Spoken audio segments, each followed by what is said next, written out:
Good afternoon. My name is Jocelyne Cesari. I am a senior fellow here at the Berkley Center, and it's really a privilege and honor to introduce this session on religion, state, and society in China.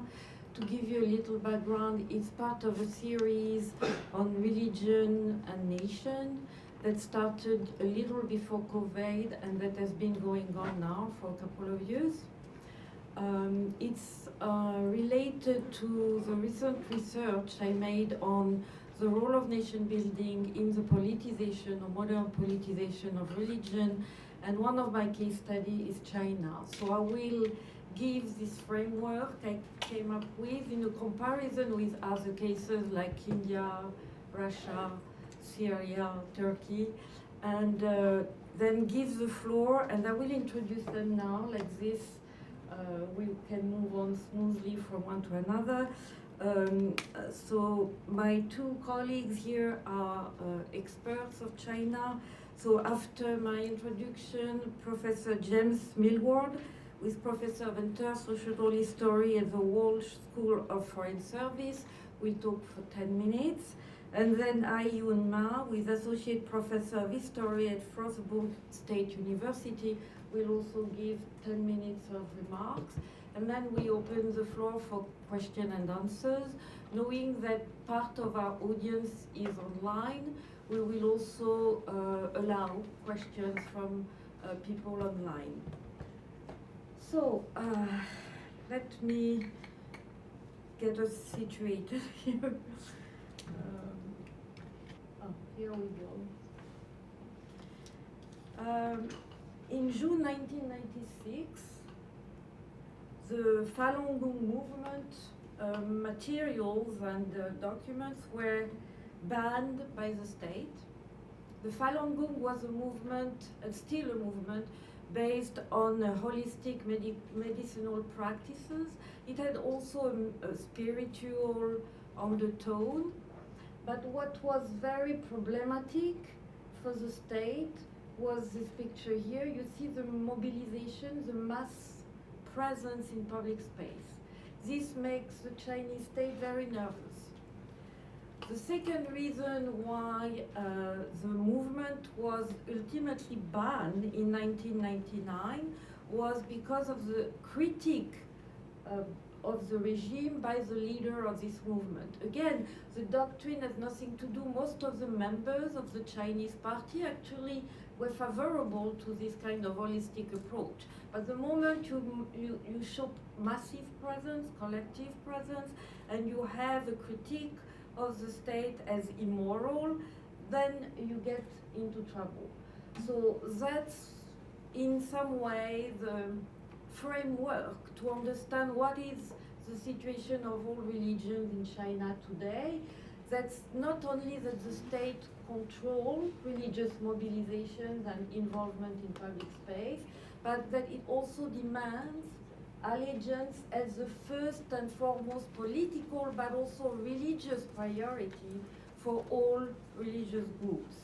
So I try to explain this situation by connecting the current situation to the current condition of religion to the building of the nation state. And in this particular framework, the question is not only the state, but the building of the collective identity as a nation, assuming, like I do, that nation is a very specific community that is based on equality of membership and sovereignty of people. And what I have seen in my work is that this particular community, which is the modern community par excellence, clashes with the pre-existing religious orders. So until the encounter with the West, and again, if you want to create a critical juncture, I would say that the Jesuit expedition of 1582 starts a discussion among Chinese elites that never really stopped about do we have religion? because the term doesn't exist really, or is not introduced into the Chinese vocabulary until this moment. And the discussion will go on at least until the 20th century. So before that, we have a very lively existence of network of temples, Buddhist, Taoist, Confucianist, and people move from one to another without exclusivism.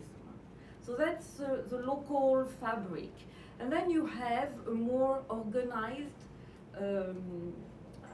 order with priests and leaders of each of these traditions in a discussion, interaction, and control with the emperor. Okay? So that's what is called the 3-in-1. So there is recognition of diversity. So there is also a use or interaction between the emperor and the three traditions according to different political opportunity. So this order will be broken down by the discussion on religion, on citizenship. And this happened before the communist regime. And what we see emerging is really the idea that the state has to control religion, that the religion is an important element of the Chinese community, modern community, and that there is no possibility of autonomy of religion. Again, this goes also with the idea that the state is a super entity above other forms of loyalties in the country. So I'll pass lots of historical episodes here.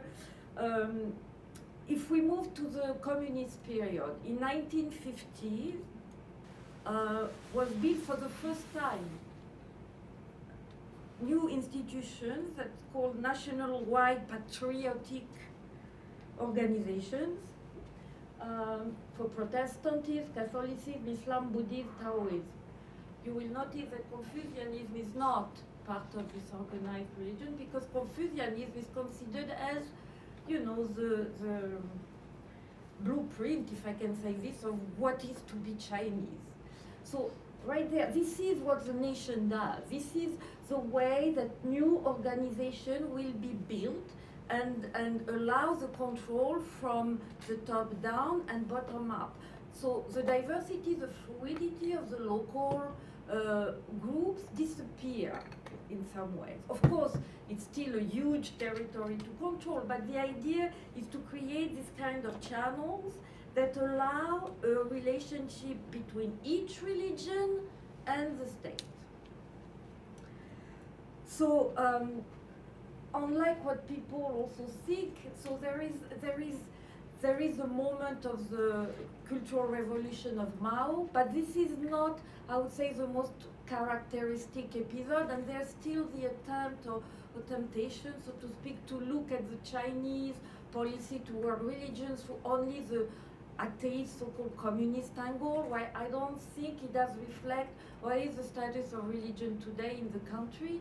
And of course, ideally, the leaders would like to do without religion, but there is a pragmatic assessment, especially at the end of the 70s, early 80s, that religion is there, that actually people are more religious than they used to be. So what do we do? And I read with the help of translator a lot of the internal debate in the Chinese party, quite interesting, on what kind of atheists can we allow in the country, and at the same time make sure that religion can still be permitted, but not on their own.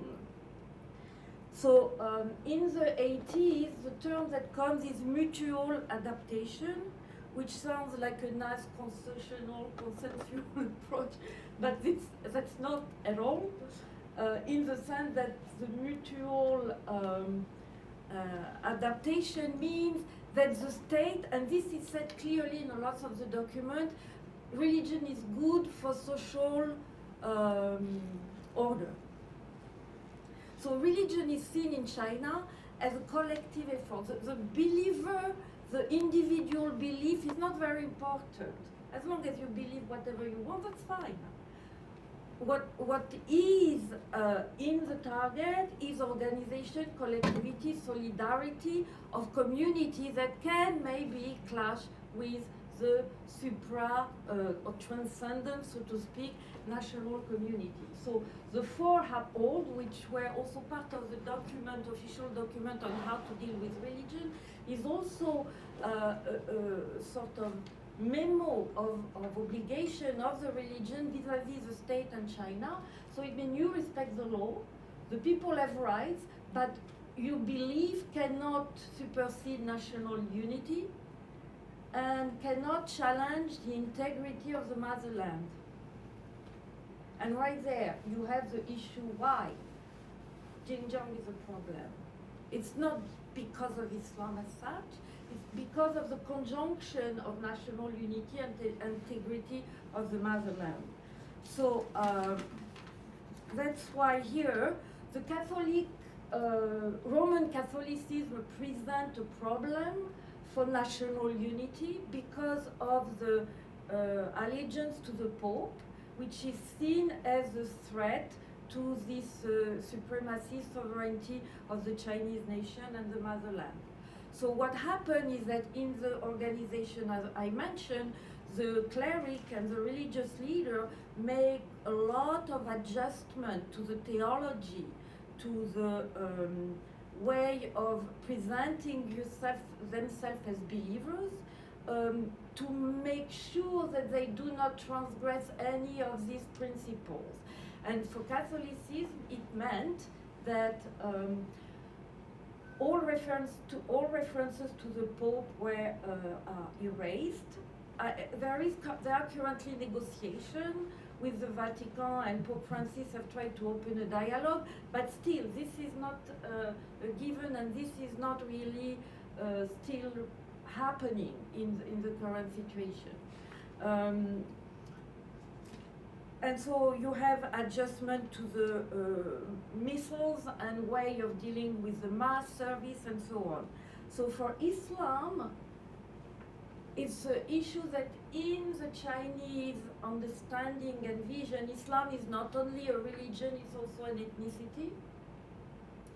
And there is some convergence here with the way that the Soviet Union were looking at nationality. So what happened in the case of China is that you have what's called the Hui, that are the majority, or they belong to, no, they're not the majority of Muslims, but they belong to the mainstream Han ethnic group. So there is a sort of assimilation being between Hui and Muslim, which is not always the case. Some people are Hui, but they don't practice Islam. And internally, surveys show that people Hui themselves make distinction between being Hui and Muslim. So these people, as they operate now, and unless something has changed recently, are not the one under threat or scrutiny or oppression.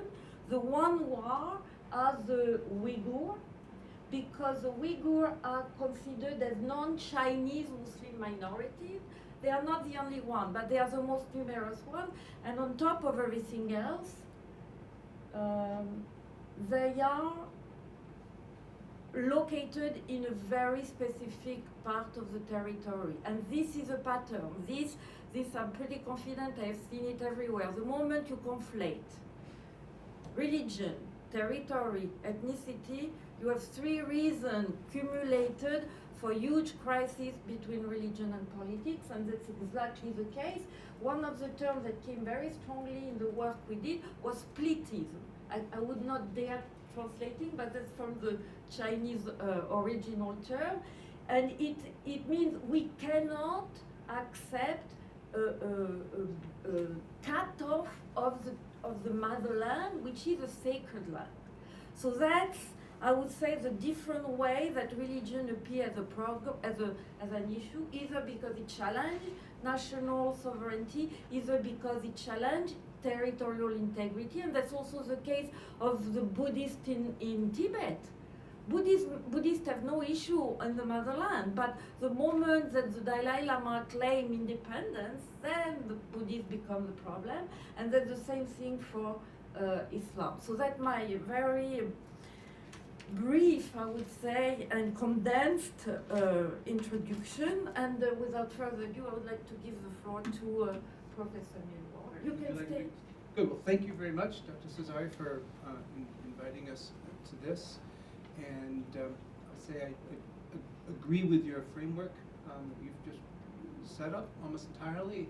In my remarks, though, I want to put some slightly different emphases on things, and I'll be brief. So first of all, it's always good at Georgetown to begin discussion of religion and state and society with the Jesuits in the 16th century in China, as you did. And of course, as you mentioned, that sparked a question mainly over whether Confucianism, as we call it, is religious or not, is ancestor worship religious or not, and that, they've been debating that for a long time. And I think it is relevant to broader considerations of state and society. But we also shouldn't forget that China has been a very religious society, and Chinese people have been very religious in all sorts of ways, not just the so-called folk religion of emerging Taoism, Buddhism, and other things, but all the way up to elite levels, all sorts of practices that we would consider as religious beyond simply ancestor veneration, but also divination or solving environmental problems such as flooding by appeasing dragons. This is believed across the board by, or certainly by prominent officials and so on. So there's a very rich belief system in what we could call the supernumerary world, I think, and I think that's continued even into the present in various ways. There are many, until I think quite recently, there are many Chinese communist officials, say from the 80s through the 2010s, who were actively practicing religion, Christianity, certainly Buddhism, and it was sort of fine to do so, I think, until fairly recently. So I guess the basic religiosity of Chinese society, or the various, the many flavors of Chinese society, I think is something that we can establish. With regard to the issues of religion that seem particularly acute in Xinjiang and in Tibet, again, I think you've identified precisely one of the bigger issues here, which is the confluence of territory, ethnicity, of linguistic difference, with the concentration of particular religious faiths, which are not as deeply or as not as deeply rooted, or haven't been so long-lived in China proper, that is, among the Han population. So in particular, Islam and Tibetan Buddhism, as opposed to Buddhism more broadly. I mean, there's a history of centuries in those regards, but they're not as widespread in their practices among the, let's say, the Han Chinese as are some other religions. And certainly the discussion of Islam in Xinjiang, of Tibetan Buddhism in Tibet, are drawn into discussions of so-called splitism, or simply separatism. Splitism, I don't know the origins of the English word splitism exactly, but I think it's basically a bad translation of fanliajui, which we could also translate as separatism, so let's just call it separatism. But they get pulled in there. So one thing that we have tended, when I say we, I mean, suppose, the China studies field in English, but we've tended not to talk about one obvious other characteristic of these territories, and that is that they are colonial territories, that the PRC has since 1949 occupied and controlled those territories. In the case of Tibet, it was very clearly a military process. Xinjiang somewhat less so, but certainly maintained through force. They were, to one degree or another, part of the Qing Empire before that, but that doesn't necessarily, mitigate the really colonial situation that has been in place since 1949 there. This is really one of the reasons for the insecurity of the Chinese Communist Party at certain times about their control over this territory, because they recognize that essential difference and that problem. I think the Chinese Communist Party had ways of dealing with this imperial or colonial situation. The system of minzu, and you put the term up on the slides before, recognizing certain minzu, celebrating aspects of their culture, affording them certain amount of cultural autonomy, theoretical political representation and party representation, and sometimes a little bit more than theoretical. And in general, this will be called the minzu system and also the regional autonomy system. These were all ways of really trying to ameliorate what could be an imperialistic image in a post-imperial situation. And in recent years, as we'll talk about later, they seem to have moved away from that to a much more homogenizing idea of culture, homogenizing idea of who is Chinese. And this is actually increasing the conflictual nature of this relationship, I think, and really making much starker the colonial nature of Chinese rule in Xinjiang and Tibet in particular, and even in places such as Mongolia as well, where we're seeing some of this. So that's, I guess, the second thing, that we should consider the colonial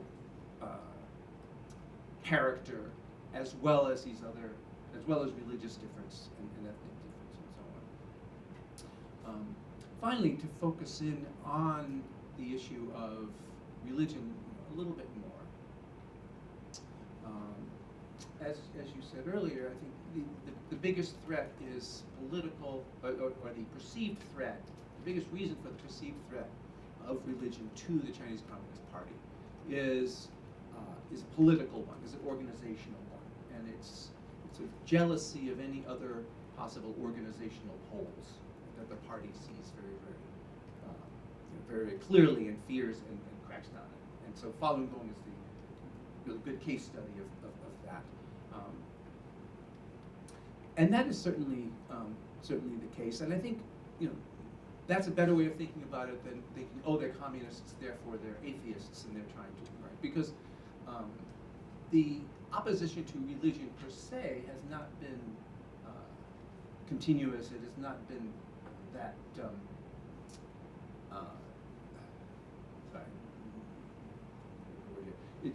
It's not been a continuous feature. It goes back and forth. It's not been that consistent. But I think there are some characteristics, in particular with regard to how the Communist Party sees Islam, that might have led to an even more acute sort of attack on Islam, certainly more acute even than on Tibetan Buddhism. And we'll hear more about this in a minute from Haiyung. But and actually, I'm going to put forward a theory that's a little bit half-baked, and I'm curious to see what Haiyung will say about this later. But under the PRC, the Chinese approach to Islam in Xinjiang has tended to undermine its indigenous Sufi character in certain ways. In particular, I mean, most recently by making pilgrimage to shrines, by tearing down shrines, making pilgrimage to shrines less possible. But even over, in the first decades, it moved away from this very decentralized Sufi kind of approach to Islam in Xinjiang, and centralized it through the State Islamic Association. And I think too, because, and this might be a historical sense, that going back to Buddhist and other kinds of millenarian rebellions in the late imperial period, there was a sense that whatever religion you're talking about, there's an orthodox kind, and then there are unorthodox kinds. And unorthodox kinds are dangerous because they cause rebellions against the state. And that's sort of been the experience with Buddhist sects and so on in late Imperial and even earlier history like this. So I'm wondering if the PRC looked around and said, okay, well, what is Orthodox Islam? Where are we going to find that? And they found it in Saudi Arabia. With political reasons, they also, at various times have had stronger relationships with. And so there are at least some moments when Saudi connection and even Qurans were being imported and circulated from Saudi Arabia, which of course is very ironic given what we know later on. And then only really in the sort of 2000s, fueled by the atmosphere of the American global war, so-called global war on terror, and global Islamophobia, and non-national Islamic groups, and so on and so forth. In that context, then there was a broad reassessment in the party that started freaking out about other aspects, or about Salafist and other teachings in Islam, and have been reacting against that. But likewise, not in a very informed manner ever since. And to the point where in the last 5 to 10 years, any embrace of Islam, any increase of devotion, of practice among Uyghurs has been seen as extremist. And so that, of course, has led to the really excessive overreaction that we've seen in Xinjiang in recent years, and not just in Xinjiang. Thank you very much, Professor Cesari, for inviting me to be here and to meet my professor, Millward. We haven't seen each other for several years, even though we live in almost the same city. So speaking of our relationship between state, religion, and society, I'd like to go a little bit further back to Imperial China. Because if you try to understand the relational approach between Chinese state and religions, including Islam, you really have to think about from what time, how Chinese Confucian scholars or Atomic scholars see Islam or other religions. So first of all, I'd like to briefly go back to later Ming Dynasty. After the Ming Dynasty drove the Mongols out of China, you have to rebuild China. Basically to build a nativist Chinese dynasty. So that's why you have to standardize non-Han Chinese. So that's why you have all this policy to assimilate the Mongols. Muslims, you cannot have intermarriage. You have to have intermarriage or inter-ethnic marriage. You cannot speak your own language. You have to adopt the Chinese Han language. So that's the first time we see a nationwide standardization campaign or program from the Ming Dynasty. And also interesting enough, during the Ming Dynasty all the way to Qing Dynasty, on the one hand, we see the Chinese Confucian conceptualization of Islam, basically as Central Asian, Indo-Asian, Turkic, barbarian, historical Uyghur, Huihu, Huihe, even all the way to Hun, or even Hu, Hun, Huihe, Uyghur, all these, historical people, nothing to do with Arabs or Middle East. Then from the Qing Dynasty, we also see the huge political, territorial, administrative, legal dynamics. On the one hand, China itself, or Ming China, or China proper, was conquered by the Manchu. On the other hand, you see the Ming China, or China proper, was greatly expanded into previously what we call Lutheran regions, like Sala region, like Northwest, somewhere between Tibet and China proper, between Xinjiang and China proper. So that's why you really have kind of expanded China. So that's why you see the very anti-Muslim movement. Especially I remember from the Yunzhen period, you have all kinds of Confucian Han officials. They criticized the so-called Huijiao, because remember here you have a historical connection between Muslim and Huihe or Uyghur. So you basically criticize all these historical barbarians for not practicing orthodox Confucianism or Han culture.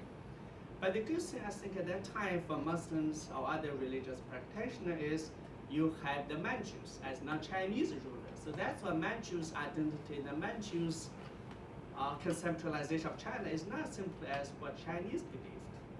For Han Confucians, they believe all this expanded China should practice Confucianism, should speak Chinese language. But Qianlu Emperor and other Manchu emperors, they made it very clear. This China proper is different from Ming China. So that's why if you look at Qianlu, if you look at even Yunzhen, and even go back to Kangxi period, you will have good relationship between Muslims and Manchu. So that's why even when you conquered Muslim regions in northwestern China, where you have expanded China proper, the Manchus really tolerate Muslims or other religions simply because this is part of larger Asian legacy. But for Chinese, as we mentioned, you really have kind of identical crisis.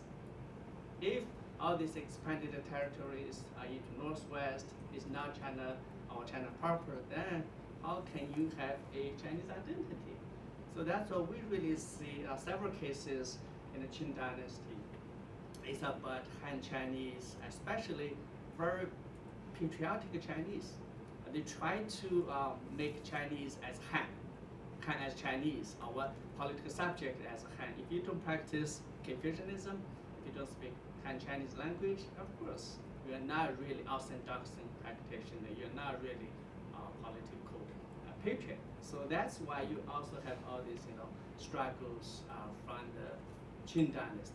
Now back to Republican period, we really see the Chinese historiography, Chinese scholarship on Islam and Muslim began to shift to Middle East and Arabs. Probably we can say now here you have Arabization of Islam and Muslim. Okay, you have a context. On the one hand, the rising of Republic of China. You began to see Central Asia was occupied, divided by Russian Empire, Chinese state.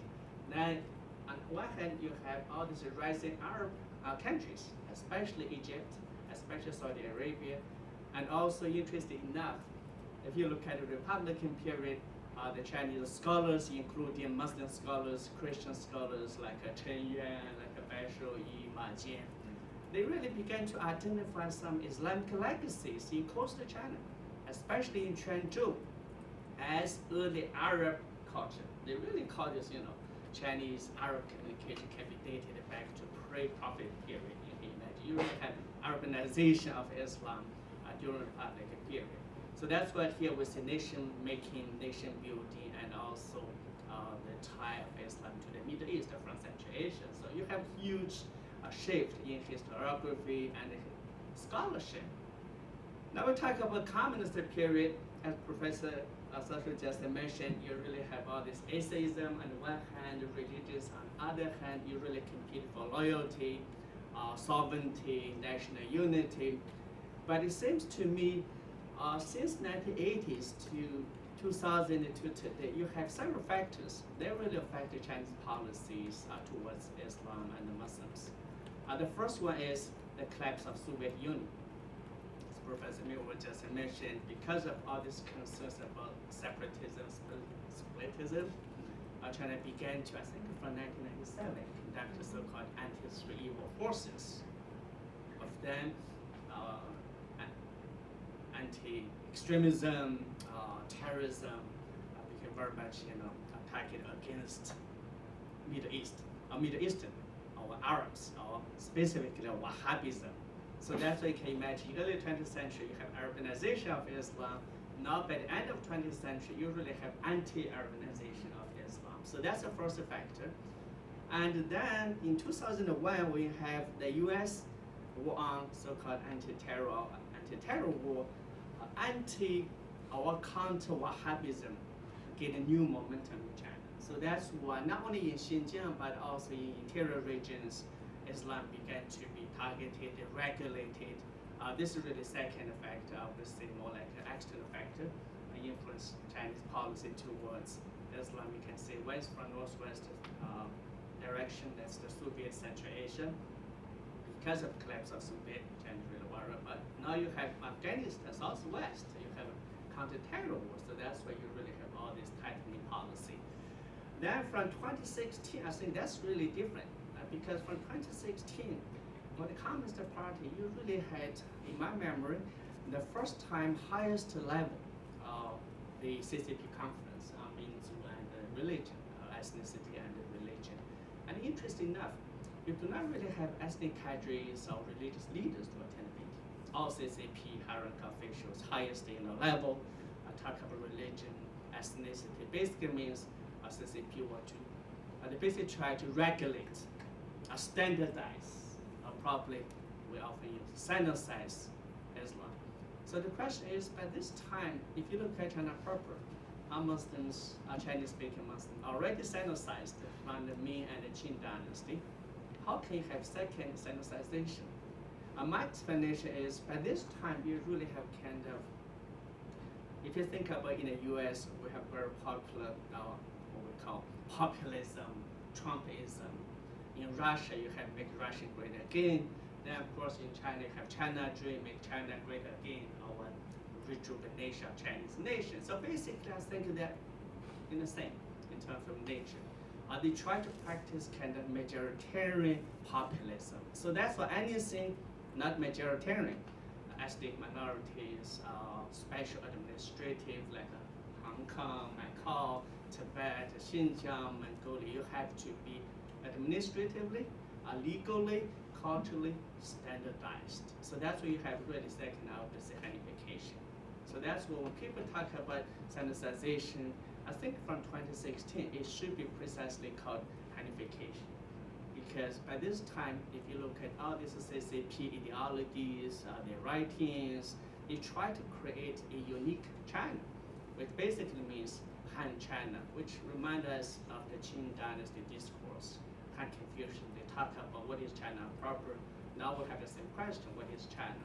So I think today the Chinese concept of China, our CCP concept of China is more like Hanified, expanded Hanification. So that's basically, I think, Islam in China proper. Yeah. Thank you both. So we have 20 minutes. We take questions from the floor of our time. Whoever. Yes, please. Introduce yourself. Yes, hello, good afternoon. My name is Gloria Moran. I'm a law professor dealing with church and state in Europe. And well, I have just two questions. Probably the questions are simple, the answers. I guess they are not. But one of the questions is regarding to the Wahhabism and Salafism input in China. How is things, that we are listening about the concentration camps and the habilitation or changing their minds of the Uyghurs and so on. That's one question. The other one is related to what type of civic religion could be now in China, mostly comparing with what was the Soviet Union civic religion, with atheism was the core of it. So those are my questions. Thank you. We can take one more. Yes, please. I'm Jim Feinerman. I teach at Georgetown's Law Center, but before I became a lawyer, I'd done a PhD in Chinese language and literature, and was focused on the Tang Dynasty. So a couple of things about the history. Every non-Chinese origin religion has had a long period, sometimes centuries, of repression by Han Chinese. So in the middle of the Tang Dynasty, in the 840s, there was a huge anti-Buddhist uprising, and it lasted for some time. The same thing was true with Christianity. When the Christian missionaries came in the 19th century, there were anti-missionary riots.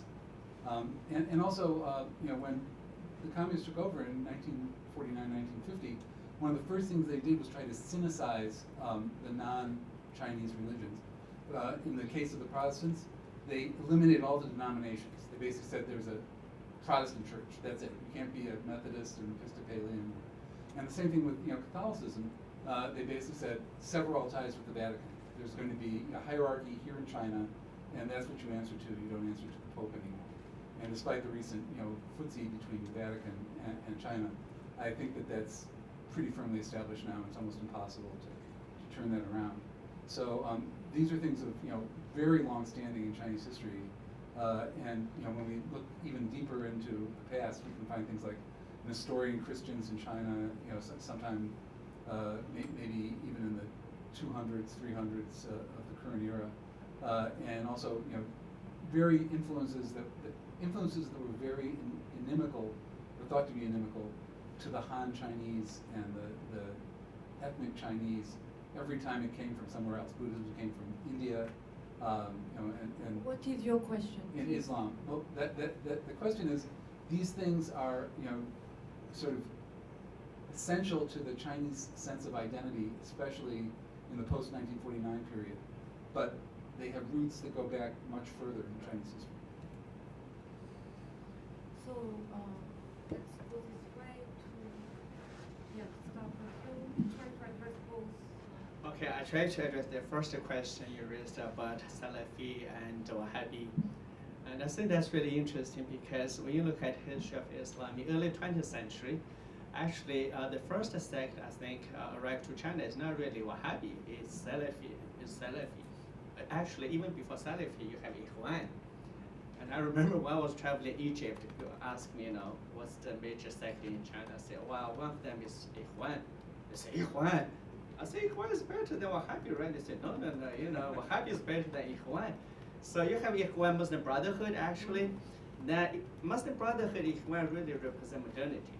So that's the reason, if you look at Republican period, some warlords, especially in Northwest, they really, hide all these Ikhwan imams, especially in military. And later on, you have Salafi separated from Ikhwan. But Wahhabi is more like, I would say, from 1980 to 1990s, gradually spread from Saudi Arabia because we have open door policy when students study in Saudi. So that's where some people began to claim to practice Wahhabi. And of course, anti-Wahhabi and Wahhabi, penetration is really, I would say, big community issue. Because nowadays when you have all these Wahhabi imam, Wahhabi, Muslims, both state and local Muslim, they take it really seriously. Sometimes you even have kind of local struggle with it. So that's the first question I'd like to address. The second question, I think, Jean probably. Let me just say a few words.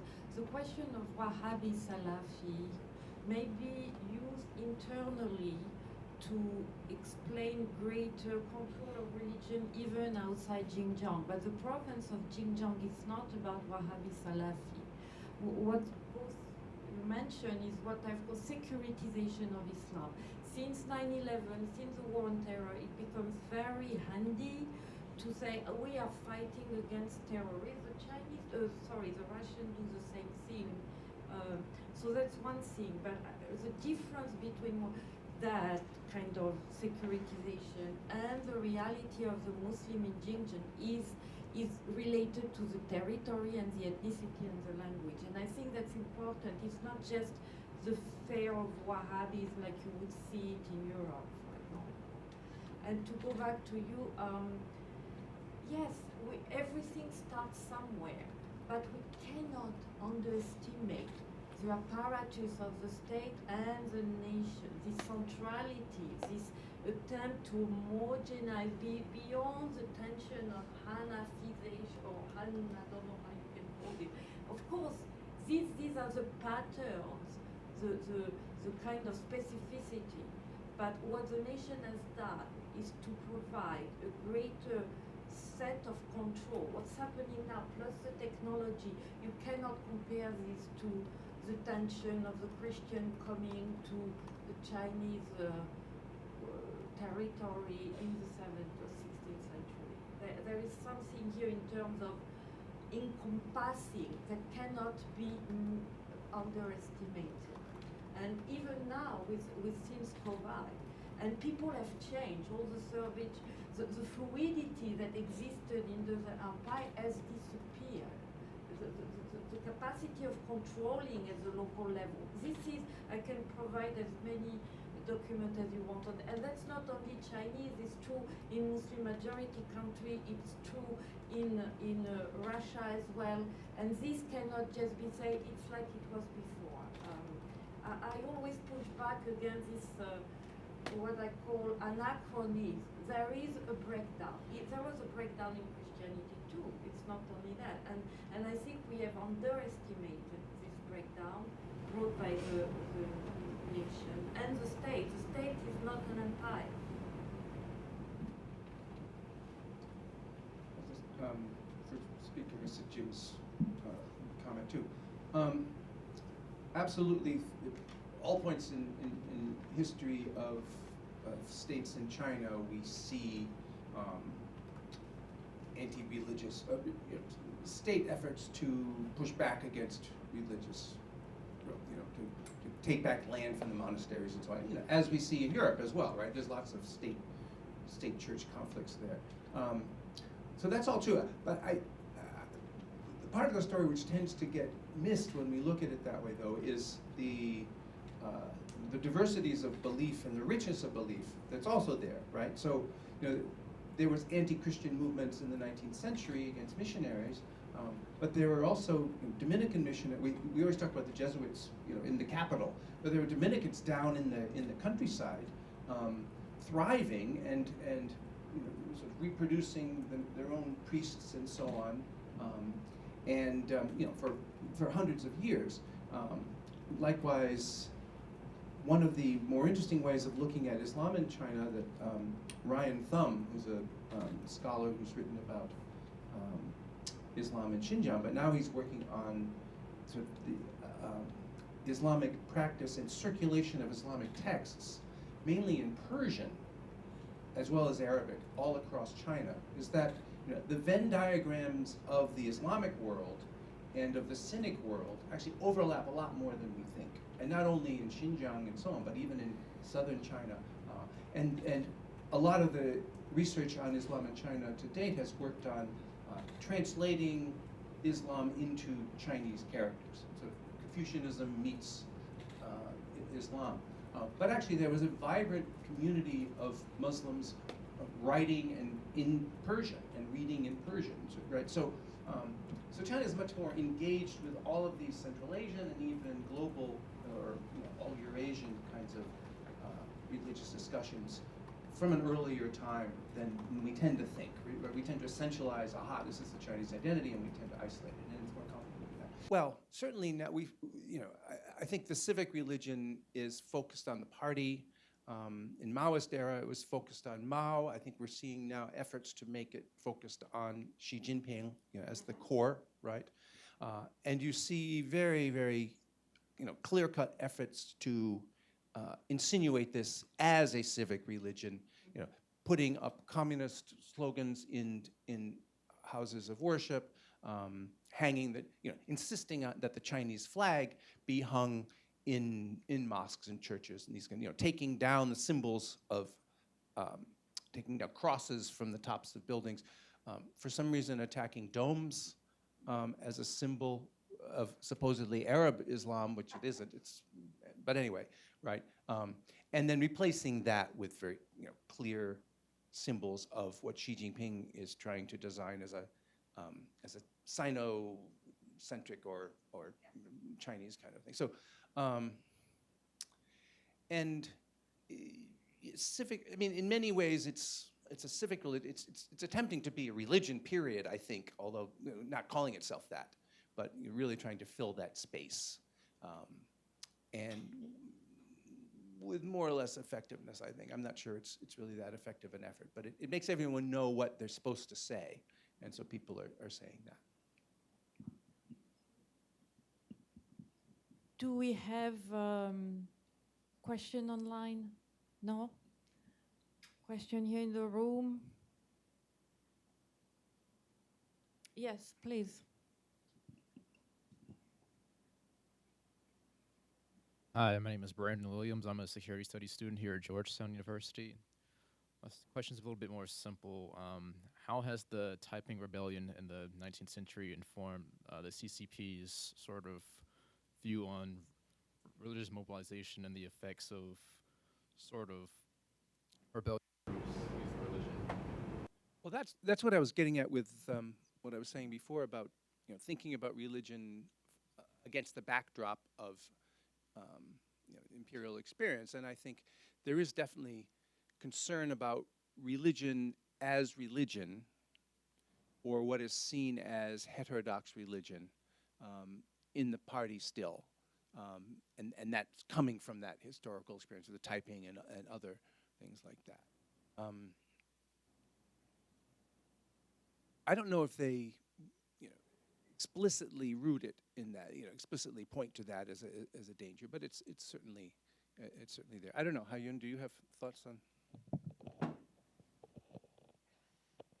Yeah, thank you. Well, I think Taiping rebellion is more like southern Chinese, or it's really different from northwest or Tibetan or Muslims. But I think there's a connection.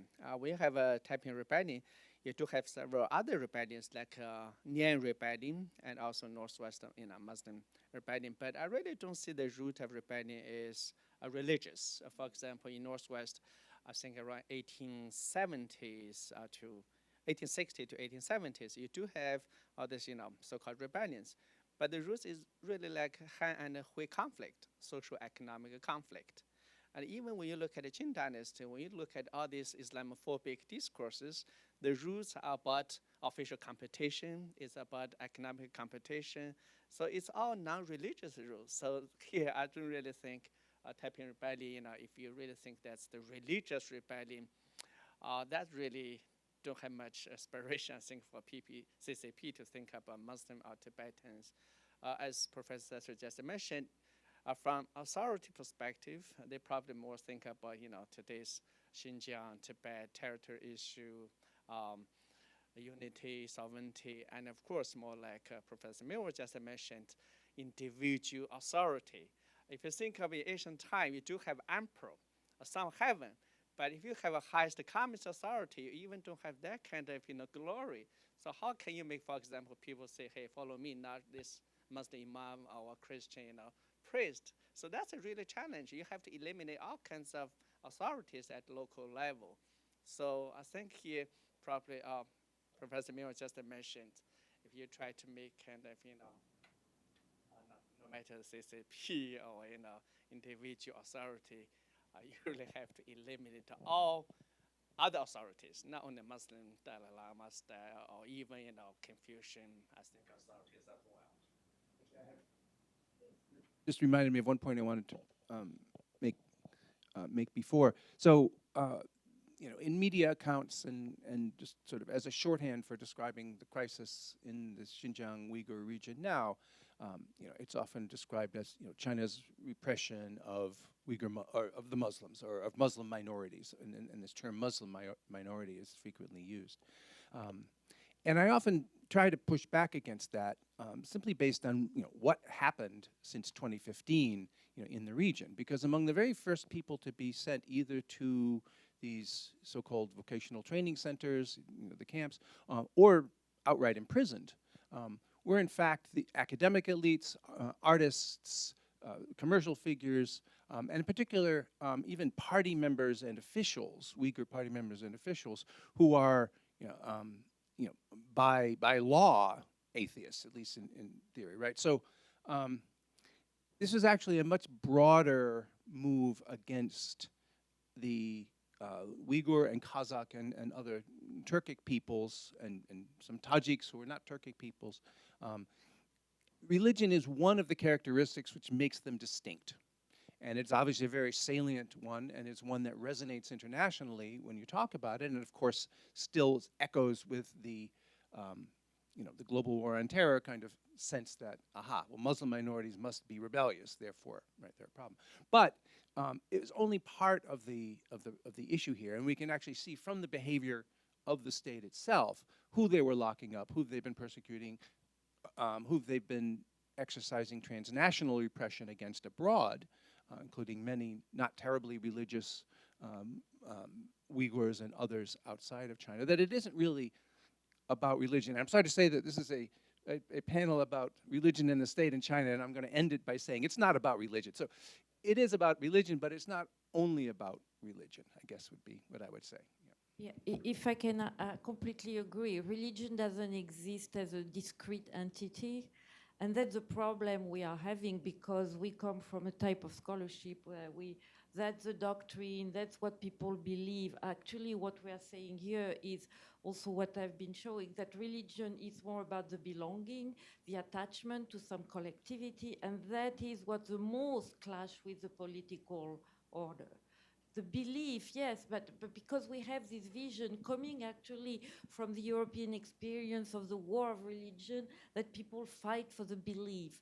What I can tell you in modern time, it is not about the belief. It's how do I behave as a citizen that make clash with my religious belief or practice, and how do I identify to this modern community that supposedly I put the allegiance first, you know, and it takes different forms at different, because the history of the religious communities in all these places is different. So it's not the religion as a discrete. I completely agree. Let's say if I should turn this upside down, tomorrow Islam is not one of the components of Xinjiang, it would still be an issue. Let's put it this way. The downside of it is that the Chinese leaders are very savvy, and they have taken advantage of the global war on terror to justify internationally the repression in Xinjiang, saying we are fighting for our security. I mean, there have been lots of motion put at the UN level saying we don't deserve sanction because this is a security issue. So that's the kind of thing that are happening, where religion becomes an element but cannot be considered as the independent variable, to talk in simplistic terms. You know, so yeah, we agree on that, I think. So we have come to the end of this session. Thank you for your time, attention, and to be continued, maybe in other settings. Thank you very much, and thank you also for the people who joined us online, even if they have been very quiet. Bye-bye.